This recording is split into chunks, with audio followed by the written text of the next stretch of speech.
안녕하십니까, 정인태입니다. 약 30년 검사 경력, 변호사 신천지 이만희 비호 의혹, 정치권과 법조계 로비 사명 의혹, 허경영 주변은 이 주제로 말씀을 드리겠습니다.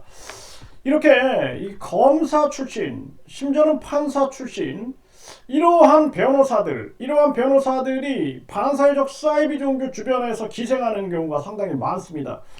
이게 왜 그러냐면은 이 반사회적 사이비 종교 같은 경우에는 자기를 비호하고 옹호할 그러한 권력이 필요한 거예요. 그러니까 정치권과 법조계 로비가 필요한 거죠. 각종 고소고발이 진행되기 때문에 결국에는 여기에서 계속된 이러한 정치권과 법조계 로비가 필요하다라는 것이죠. 이 허경영 주변, 이 허경영도 이 허경영 비서실장, 이 허경영 비서실장이 국힘의 이 정우택 국회 부의장과 통화하는 그러한 녹취록 의혹이 나옵니다.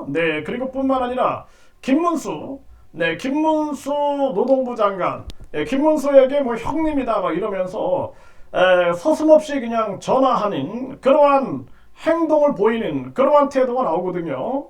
그리고 뿐만 아니라 뭐 윤상현과 무슨 만났네 뭐했네 뭐 윤상현을 언급하는 이러한 얘기들도 많이 나옵니다. 이런 거 좀 철저한 전수조사가 필요하다, 이런 생각을 안 할 수가 없고, 이 반사회적 사이비 종교일수록 자기를 비호하고 옹호하는 정치권 법조계 이러한 부분들이 움직일 가능성이 굉장히 높은 거죠. 이 허경영 주변에도 보면은 뭐 법무법인을 뭐 3개씩 선임하고, 또 보면은 허경영을 전담 마크하는 그런 법무법인이 있는 게 아니냐. 이자들이 고소장을 넣을 때 보면은 항상 그 동일한 법무법인이 나오고 있는 거죠. 이 정말 기가 막힌 일이 아닐 수가 없습니다. 이거 우리 사회가 이 부분에 대해서 경종을 울리지 않으면 안 된다, 이런 생각을 안 할 수가 없는 그러한 정황이고요. 지금 여기 이 이만희 관련해 가지고 노컷뉴스에서 신천지 이만희 교주 로비 활동의 부장 검사 출신 신도 중용이다, 이러한 기사가 나왔어요. 그래서 참 기가 막힌 그러한 내용인데요. 여기서 보게 되면은 이런 얘기가 나옵니다. 이자가 검사 경력이 아주 화려합니다. 서울대 법대 출신. 이게 서울대 법대가 이게 문제.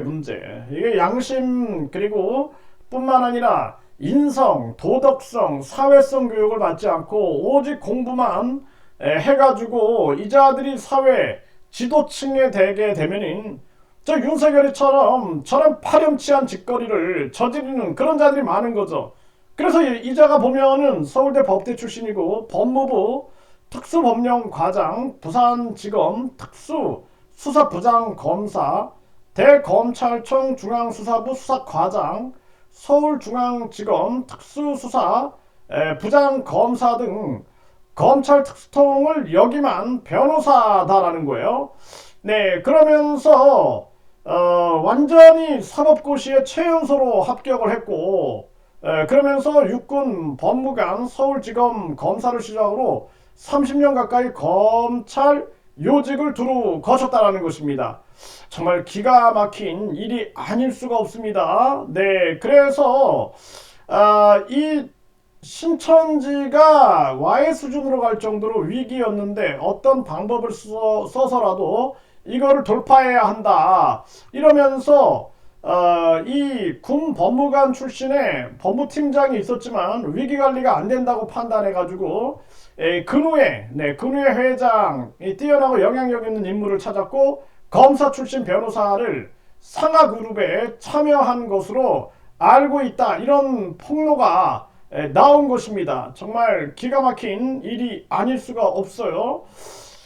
그리고 이만희가 신천지 법적인 문제 해결을 위해 검사, 판사, 정치인들을 적극적으로 만나라고 강조한 건데 대외 로비 활동을 강화하라는 뜻으로 읽히는 그러한 대목이 나오는 거죠. 그러면서 상하그룹에서 일하는 사람들은 현재 법적인 문제들이 있으니 이런 것들을 해결하기 위해 검사도 만나고 판사도 만나는 것도 하고 청와대나 국회의원들도 만나고 이러한 일을 하라고 이야기한 것이다. 이렇게 이만희가 이런 발언을 했다라는 것입니다. 정말 기가 막힌 일이 아닐 수가 없고, 또 이만희하고 이 변호사가 나눈 대화를 보면은 저는 요새 센터 신천지 신학원이죠. 공부를 아주 열심히 하고 있다. 그러면서 뭐 총회장님께 보고 드릴 사항이 하나 있다.